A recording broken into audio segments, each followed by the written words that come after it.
10:36 y nosotros seguimos en este especial de salud hablando del VIH y sobre todo también desde el aspecto psicológico, como bien comentaba Connie.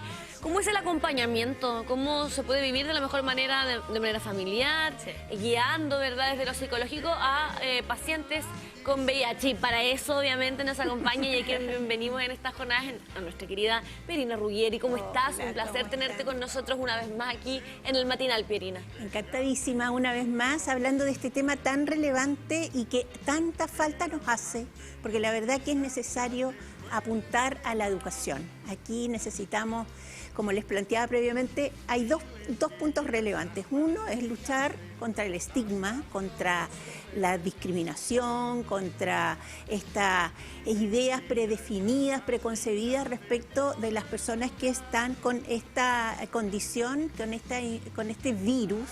Y por otro lado, cómo enfrentar a las nuevas generaciones, como planteaba el doctor previamente, que no vivieron la década de los 80, donde todos nos asustábamos, donde todos vivíamos un poco sin conocimiento, con una incertidumbre tremenda, que no sabíamos cómo se contagiaba, esto era una condena de muerte.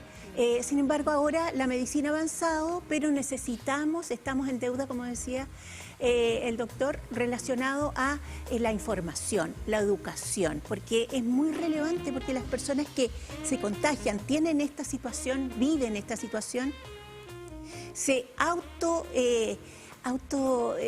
como que se limitan, se culpan, se autoboicotean, se autodiscriminan. Exacto. Se autodiscriminan. Entonces, desde esa perspectiva es necesario educar, porque ahora esto antiguamente era mortal, ahora no. Es una infección que tú tienes, está claro cómo prevenirla.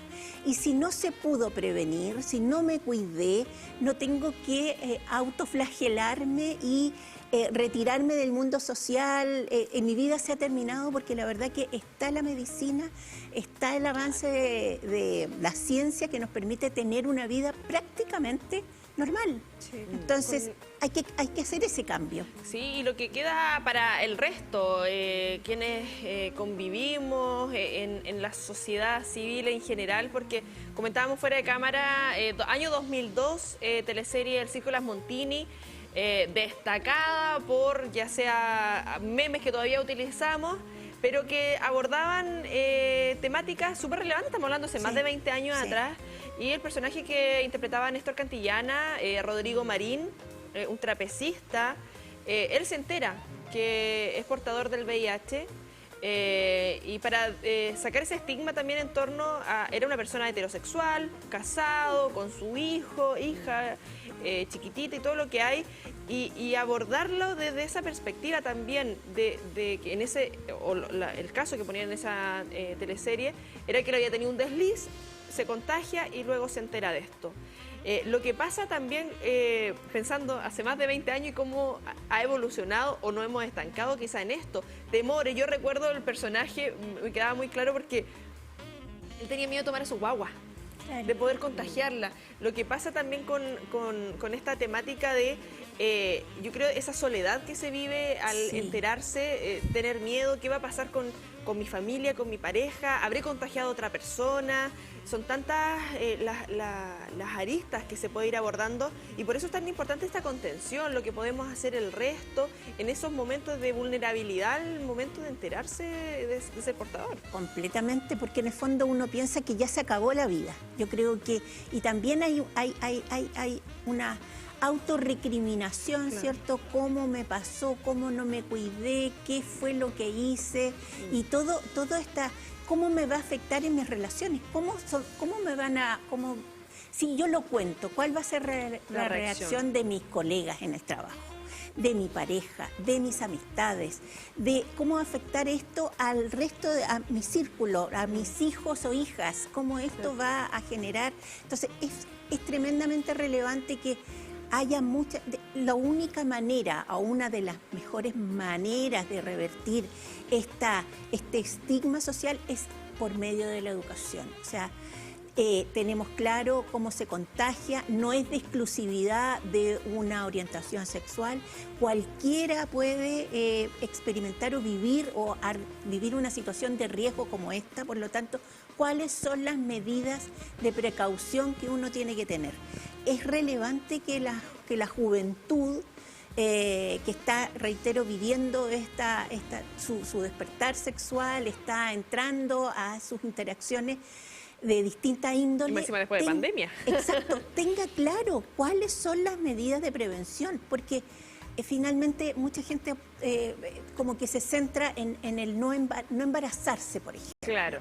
Pero la verdad que eso es un aspecto y es complejo embarazarse, no es tan fácil. Sin embargo, hay un montón de otras situaciones, como una serie de infecciones de transmisión sexual, que en este caso estamos hablando de una en particular, que pueden ser parte de tu realidad.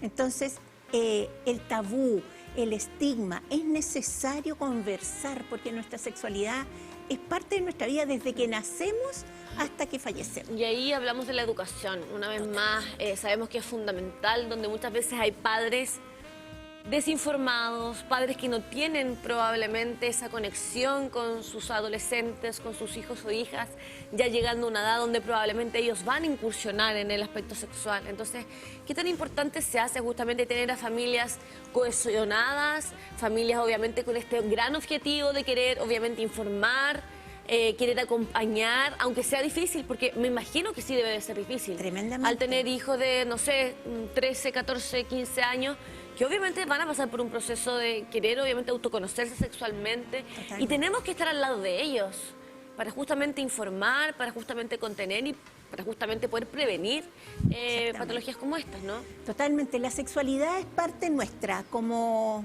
nosotros nacemos sexuales, sí. Tenemos nuestra sexualidad y es parte inherente al ser humano y tenemos necesidades vinculadas a este aspecto. Por lo tanto, es algo natural, así como yo tengo que nutrirme bien, tengo que hidratarme bien, porque si no fallezco, la sexualidad también requiere, porque es una necesidad de la especie de reproducirse. Perfecto. Y la vivimos como tal. Por lo tanto, hay que tenerle una mirada desde la naturalidad, exacto, desde algo que es inherente. No hay tabú acá, no hay algo terrible, no hay algo prohibido, porque siempre nosotros entre la prohibición, ahí surge como la necesidad de descubrir. Entonces, es relevante conversar estos temas en la medida de que los chicos y chicas, nuestros hijos, hijas, desde pequeños, tengan la inquietud. Y uno puede ir conversando con esto, con los nombres que corresponden, exacto, ¿cierto? No decirles que esto no, que esto tienes que crecer, esto no, solo un montón de ideas que están vinculadas, digamos, a las relaciones sexuales.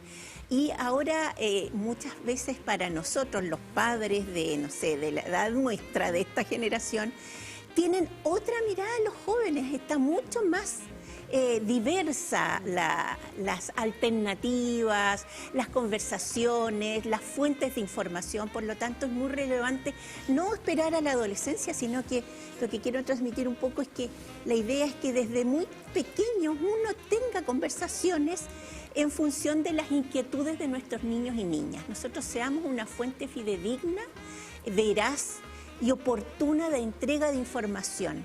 Eso, nosotros tenemos que ser una guía y desde esa perspectiva no evitar el tema, sino que precisamente si hay consultas, si hay dudas, si hay inquietudes, si hay comentarios, sacarlos a la mesa y hacer como una conversación para ver y sondear cuál es la opinión que tienen nuestros hijos respecto a temas tales como el VIH. Entonces ahí vale la pena ir conversando y qué saben ellos, qué sabe uno y siempre mantenerse informado. Entonces hay mucha información adecuada, ¿cierto? En el Ministerio de Salud, por ejemplo, uno puede buscar información relevante, pero tratar de evitar caer en el estigma, en que solo ocurre a un grupo de personas, que este grupo de personas tiene ciertas características o comportamientos inadecuados, porque no es privativo de un grupo de personas ni exclusivo para un grupo de orientación, sino que cualquier persona puede contagiarse si no toma las precauciones debidas. Entonces, ¿y cuáles son esas precauciones? Por ejemplo, usar preservativo, que es como lo más básico en una relación casual. Hay que tener preservativos es la vía de la prevención. Ahora, cuando yo ya tengo este diagnóstico, ¿qué hacer? ¿Cómo enfrentarlo? Primero, tratarme bien, porque en el fondo, reitero, no recriminarse, ¿cierto? No sentirse que cometí un error, que mi vida ha terminado, porque la verdad, reitero, la medicina nos permite ahora tener una muy buena calidad de vida, pero sí tengo que ir a pedir ayuda, porque es esperable que uno se enoje, lo niegue, trate hasta de vengarse, como ¿por qué me pasó esto? Y trata como de devolver la mano al resto del mundo. Y la verdad que ahí estamos en un error. Necesitamos ir a pedir consejo porque, por ejemplo, se incrementan las ideas suicidas, la depresión, la desesperanza, la rabia, el enojo. Y es normal porque uno no espera este diagnóstico. Uno no espera que te digan una cosa que yo no lo busqué. Sin embargo, ¿quién fue? Es como totalmente sorpresivo. También es relevante para aquellas personas que tienen más de una pareja o tienen varias parejas, no tienen una pareja estable, el autocuidado, permanentemente estarse realizando el test si tengo alguna duda, tengo riesgo, me preocupo. Es decir, hacerse responsable y actuar como adulto frente a esta situación. Entonces, y de ahí viene todo un equipo médico integral, con psicólogos, con los médicos especialistas que necesitan acompañarnos en este proceso, no solo a la persona, al paciente, sino también a su entorno inmediato, que también se complejiza. ¿Cómo lo enfrento a mi pareja? ¿Cómo lo enfrento con ella? ¿Es posible tener una vida de pareja normal siendo yo cero positivo, o sea, siendo VIH positivo y una pareja que no está contagiada? ¿Puedo tener una vida normal? Absolutamente. Sin embargo, tengo que tener ciertas precauciones. Tengo que hacer unos cambios que no son tan tremendos, no te cambia tanto la vida, pero sí me estoy preocupando por mi vida y por la de mi pareja. Entonces, esos procesos hay que trabajar. Sí, es importante, y bueno, diversas figuras, comentaba lo que se vivió 20 años atrás con esta serie de televisión, pero también tenemos figuras relevantes y populares en el público más juvenil. Por ejemplo, uno de los podcasts más escuchados, que es Hueona que Crazy, donde está María Fernando Castillo y la Willow, y precisamente el personaje de la Willow es una persona que es VIH positivo y precisamente en su segundo capítulo de la temporada de este podcast, actualmente ya es podcast, ya en video, habla el capítulo 38, Mi historia íntima de VIH, donde cuenta y precisamente dentro de sus capítulos va acercando todo lo que hay en su día a día siendo VIH positivo y que estaba en tratamiento, vive una vida normal. De hecho, recuerdo que él dentro de uno de sus comentarios señalaba estudios y todo, y lo que nos señalaba el médico anteriormente. La esperanza de vida es la misma, creo que son 2 años de diferencia, sí, lo más, pero podemos tener la posibilidad de estar ya con el virus contraído, pero tener un tratamiento, y eso es lo que buscamos también en esta conversación, de que se genere conciencia precisamente a esto, y generamos conciencia también con testimonios, porque hay experiencias a nivel mundial y la parte humana, que no queremos dejar de lado, queremos ver este testimonio para seguir comentando junto a nuestra especialista en torno a todo lo que hay con la contención en estos procesos.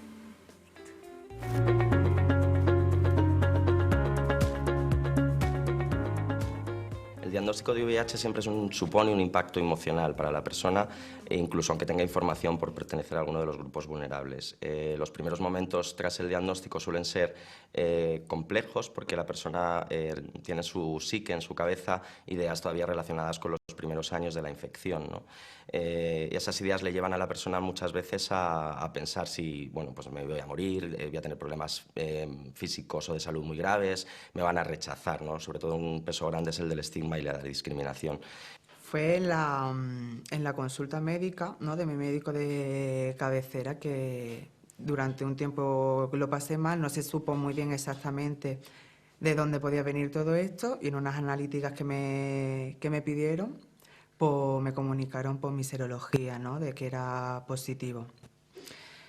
Coincidió que también estaba mi madre en la consulta y claro, fue un hachazo, un jarro de agua fría, ¿no? Entonces en ese momento pues no tienes claro lo que sientes, lo que se te pasa por la cabeza, simplemente es como que te quedas como en blanco, ¿no? Un parón y... Fue en el año 89, yo estaba en un centro del ayuntamiento para desintoxicarme y entonces hacían las pruebas. Lo que recuerdo es que, como una lista, nos hicieron las pruebas y venían nuestros nombres, sí, no, como que, bueno, pues que todo era muy público, yo era muy joven, yo tenía 20 años, entonces era un poco, no sabía muy bien tampoco lo que era, tampoco me lo tomé.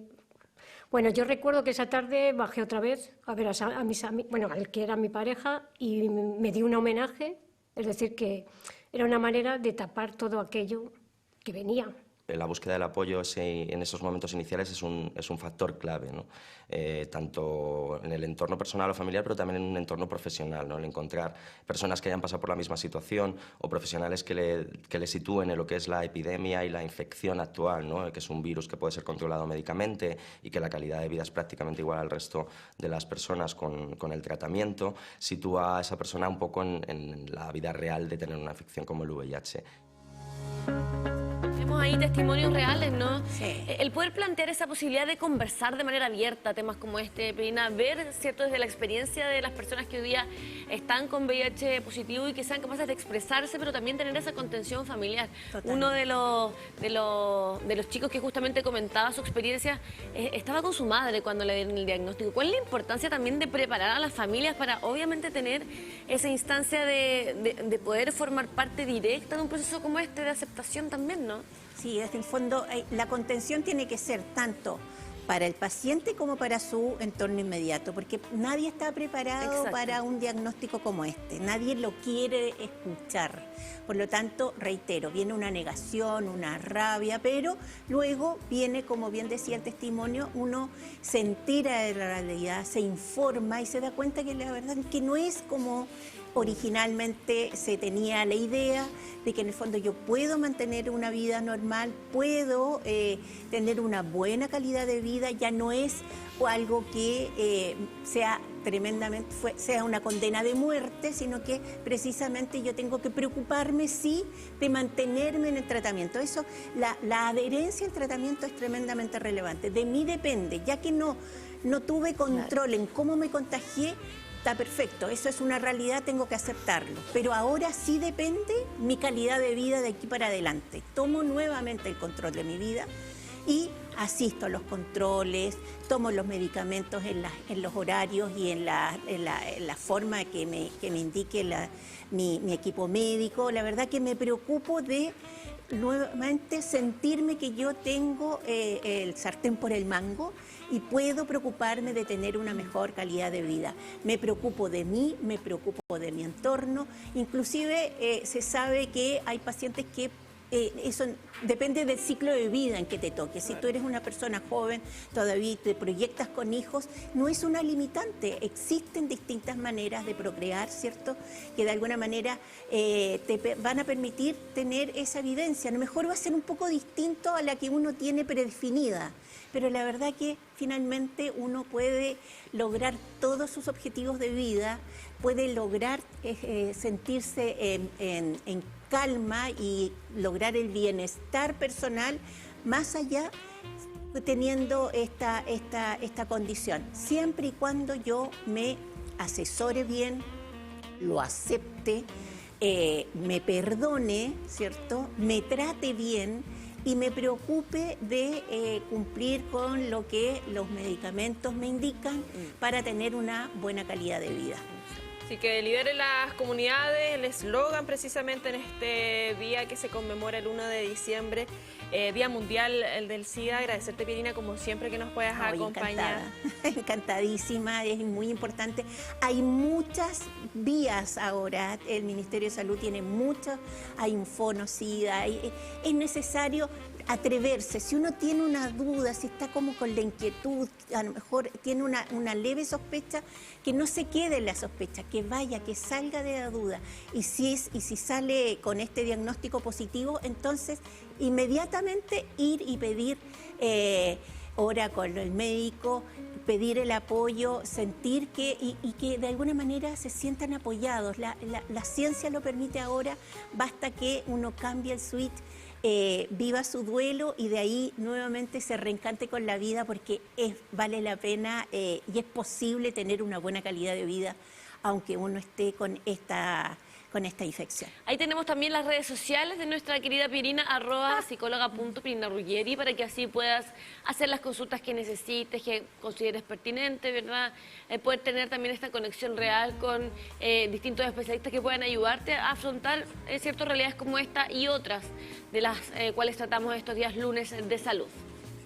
Sí, ahí para que puedan seguirla a través de redes sociales y ahí estar atento a los tips y recomendaciones, porque, bueno, temática relacionada a la salud mental, Pirina, sabemos lo que pasa en nuestro país precisamente, y nosotros acá cada jornada, lunes, dedicado a la salud, vamos acercando a los especialistas una guía, guía para entregar tranquilidad y bajar las ansiedades. Sí, hay esperanza. Aquí se puede, todo se puede. Entonces basta con que uno se atreva, lo acepte, se perdone, ¿cierto? No se